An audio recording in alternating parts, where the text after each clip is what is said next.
Gente, vocês já viram aí pelo título que o papo hoje vai ser sério. Acha um lugar tranquilo aí, se ajeita, respira fundo e vamos falar desse tema difícil. Prometo que vai ser uma experiência boa, eu acho que a gente vai ficar mais leve depois.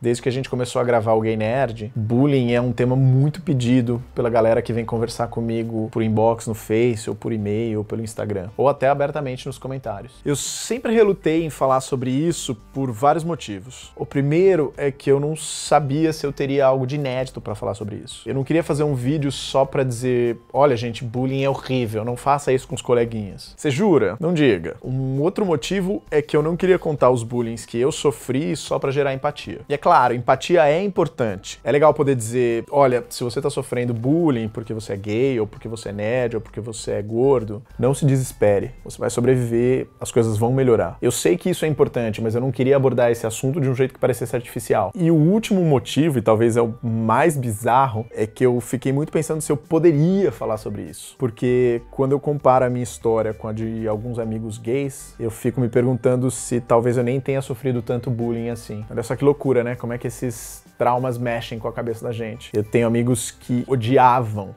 ir pra escola. Ir pra escola era uma tortura pra eles. Eles eram zoados todos os dias. Eles eram humilhados, às vezes até com abuso físico mesmo. E eu nunca cheguei nesse ponto. Eu adorava ir pra escola. Eu tive minhas histórias, eu tive meus abusos, eu tive as lembranças que vão ficar marcadas na minha memória, mas sempre foram muito mais ocasionais, digamos. Quando eu pensei em fazer esse vídeo, eu comecei a revirar essas memórias, a escavar isso, para ver se eu tinha material para poder falar para vocês. E as coisas foram vindo, certas coisas que eu não lembrava há bastante tempo. O que talvez me faça pensar que podem ter acontecido coisas que eu já nem me lembro mais. Coisas que eu já soterrei pra poder me proteger. Mas aí a gente nunca vai saber mesmo. Enfim, por exemplo, eu lembro de um dia no colegial em que eu comecei a notar alguém de longe falando algo sobre moranguinho. Moranguinho pra cá, moranguinho pra lá. E eu meio que sem entender, assim, eu sempre fui muito desligado. Eu não prestava muita atenção nas pessoas. E aí eu tava voltando do recreio, eu tava entrando na sala, um cara parou na porta e virou pra todo mundo dentro da sala e falou assim, é por isso que vocês estão falando de moranguinho, é por causa desse cara aqui. E aí que eu me dei conta, a minha escola não tinha uniforme, e eu tinha ido com uma camiseta rosa. E aí, claro, todo mundo na sala deu risada. Fun fact, esse cara da porta aí que falou isso, alguns anos depois participou de um dos Big Brothers Brasil. E esse foi um dos milhares de apelidos que eu tive ao longo da escola. Se você é gay também e também estudou qualquer escola particular ou pública, sabe bem qual é a lista. Eu lembro de outra história que é anterior a essa ainda, mais ou menos na 7ª série. Tinha dois caras na minha sala que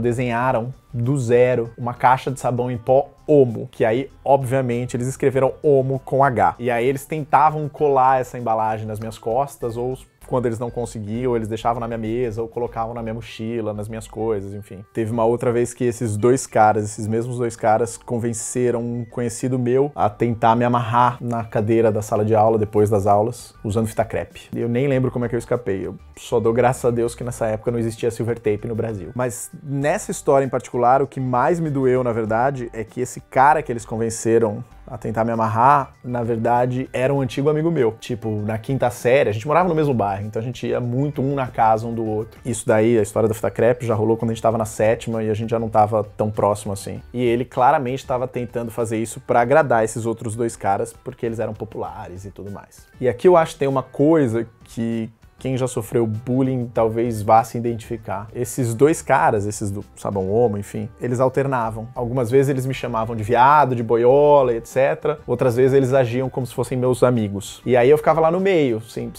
saber o que ia acontecer. Se hoje ia ser um dia bom ou se hoje ia ser um dia ruim, sabe? Tipo, meio que tortura psicológica mesmo. E a parte mais difícil é que eu queria desesperadamente que esses caras realmente fossem meus amigos. Era uma mistura bizarra de síndrome de Estocolmo e pouca autoestima. Mas foi aí que eu me dei conta de um negócio. Lembrando dessa história, eu me dei conta de algo que eu achei que era importante pra trazer pra esse vídeo. Algo que fosse novidade sobre esse tema. Bullying é uma coisa tão insidiosa, é uma coisa que te marca de tal jeito que talvez ela esteja até hoje na sua vida e você não se dê conta disso. Eu fiquei pensando na minha vida amorosa e quantas vezes eu corria atrás de um cara que eu queria muito que gostasse de mim e ele ficava nesse vai não vai, nesse morde a sopra. Ou seja, exatamente o que esses caras faziam e eu lá implorando, mendigando uma migalha de atenção. A gente acha que cresceu, que amadureceu, mas tá lá, repetindo o mesmo padrão de comportamento que o bullying colocou na nossa cabeça. Quer saber outra coisa que é bem isso também? É a síndrome da bicha má. A comunidade gay tem muito disso. Aquele cara que tá sempre pronto com uma palavra pra ferir o outro, pra humilhar o outro, pra zoar, pra atacar antes de ser atacado. E aí eu fico pensando se essa pessoa não tá inconscientemente repetindo esse mesmo ciclo. Ela sofreu bullying, ela foi humilhada a vida inteira, e aí agora ela tá passando isso à frente. Ela tá se protegendo, atacando os outros. E aí, claro, ele não vai dizer que é bullying, né? Vai dizer que é uma brincadeira, vai dizer que é shade. Foi quando eu me dei conta disso, desses ecos do passado que a gente vai repetindo, que eu achei que valia a pena fazer esse vídeo e falar sobre isso. Bullying nunca é legal, nunca é aceitável, nunca é uma maneira de aprender qualquer coisa, mas pelo menos dá pra tirar uma lição dessa história. Não deixar algo que já afetou tanto a gente no passado continuar atrapalhando a nossa vida hoje, talvez de uma maneira que a gente nem se dê conta.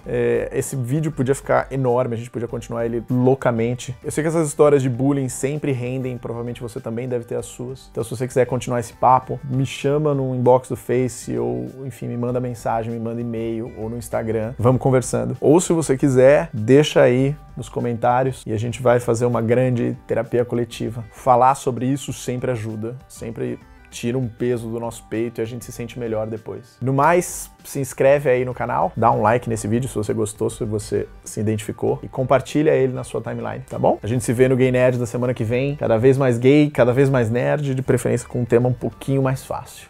Um dos motivos pelo qual eu consegui, de certa maneira, sobreviver bem ao bullying é porque, graças a Deus, eu tive uma família que sempre foi muito carinhosa comigo e sempre trabalhou muito minha autoestima. Eu sempre fui muito querido. E eu sempre tive amigos na escola, apesar desses caras babacas e tal, eu sempre tive gente que me defendia, que cuidava de mim, que se interessava, que era muito genuína e que são amigos meus até hoje. Eu tenho amigos da escola até hoje. Eu tenho duas amigas que eu conheci no pré, mano. Então a gente se conhece há 25 anos, pelo menos. Então, graças a Deus, isso me vacinou um pouco e eu consegui sobreviver bem.